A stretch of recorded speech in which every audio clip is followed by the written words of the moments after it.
ரூபாய் 7,000 கோடி பாதுகாப்பு ஒப்பந்தம். ஸோ பிரிட்டன் பிரதமர் கியர் ஸ்டாமர் வந்து இந்தியாவுக்கு வருகை தந்திருக்காரு.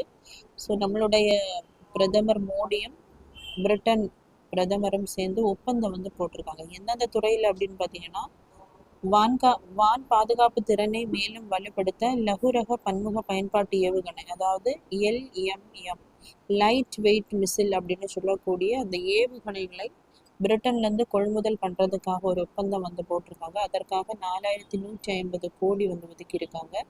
நெக்ஸ்ட் பார்த்தீங்கன்னா, கடற்படை கப்பலுக்கு மின் உந்து சக்தி என்ஜின்ஸ் வந்து பிரிட்டன்லேருந்து கொள்முதல் பண்ணுறாங்க. அதற்காக 2,972 கோடி, மொத்தமாக 7,122 கோடியிலான அந்த பாதுகாப்பு துறைக்கான ஒப்பந்தம் போட்டிருக்காங்க. அது மட்டும் இல்லாமல் இராணுவ பயிற்சி ஒப்பந்தம் போட்டிருக்காங்க. ஸோ இந்தியாவில் இருக்கக்கூடிய அந்த விமான பயிற்றுனர்கள் என்ன பண்ணுவாங்க அப்படின்னா, பிரிட்டன் ராயல் விமானப்படையில் வந்து பயிற்சியாளர்களாக சேர்த்து கொள்ளப்படுவார்கள்.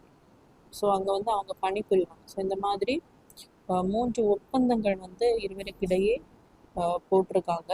ஸோ இன்னொன்று பார்த்தீங்கன்னா, பருவநிலை தொழில்நுட்ப புத்தாக்கத்திற்காக நிறுவன நிதியை வந்து ஒதுக்கியிருக்காங்க. ஸோ இது எதற்காக அப்படின்னா, பருவநிலை, அதே மாதிரி டெக்னாலஜி, ஏஐ, இன்டெலிஜென்ஸ், இதற்காக இரு நாடுகளும் சேர்ந்த ஆராய்ச்சி நிறுவனங்களுக்கு என்ன பண்ணுறாங்க அப்படின்னா, ஆதரவு கொடுக்கறதுக்காக தான் இந்த நிறுவன நிதியை என்ன பண்ணியிருக்காங்க அப்படின்னா ஒதுக்கி இருக்காங்க.